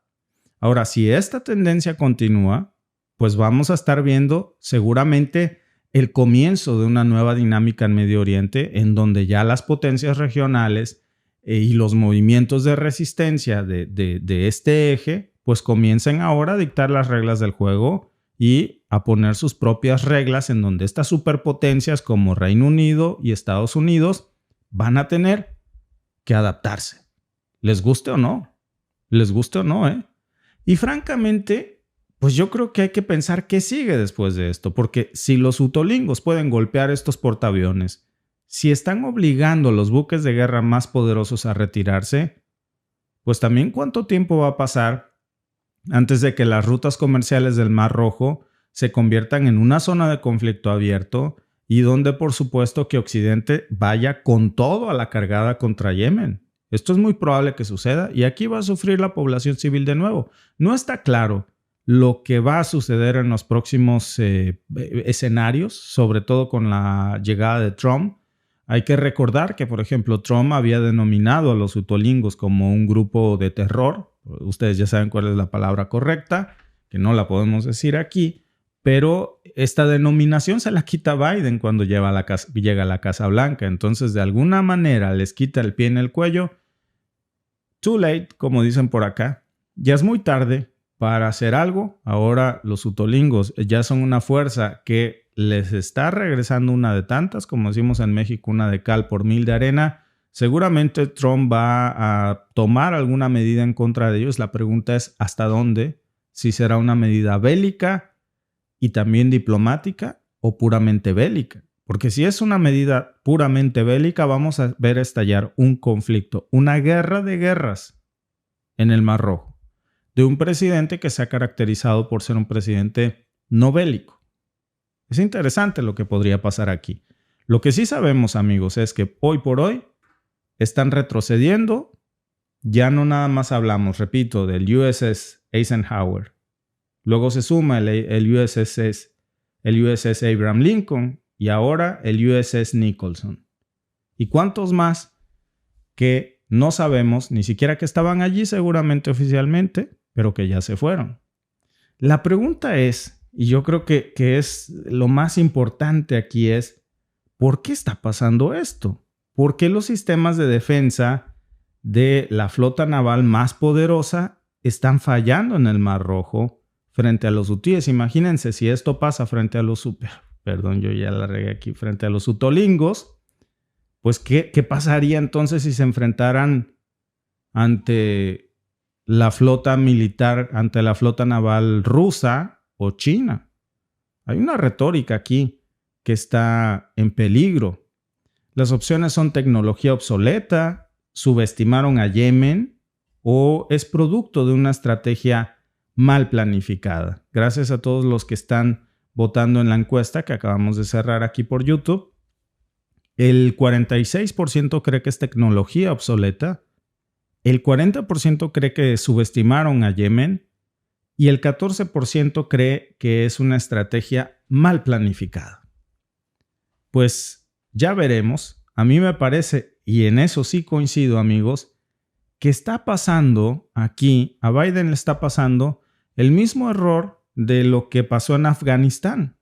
Apenas llega Biden a la presidencia, Medio Oriente no es lo suyo, nos queda claro. Apenas llega Biden a la presidencia y sacó de una forma muy vergonzosa a las tropas estadounidenses de Afganistán. Es algo que hasta la fecha Trump le reclama a Biden y a Biden le duele porque sabe que fue vergonzoso cómo exhibió a las tropas estadounidenses por su irresponsabilidad en una guerra que además no tenía sentido, hay que decirlo. Y ahora el buen Biden lo vuelve a hacer en el Mar Rojo. Comienza como termina su administración, Comenzó con un verdadero revés en Medio Oriente y termina con otro al parecer. Bueno, nadie puede decir que esto ha terminado aún porque ya hoy si algo nos ha mostrado Biden con la nota del New York Times es que siempre hay sorpresas hasta el último día que él se vaya. Seguramente estaremos viendo sorpresas bélicas. Y saludos a todos los que se han conectado a nuestro en vivo de esta noche. Nos vemos mañana para empezar la semana con más información.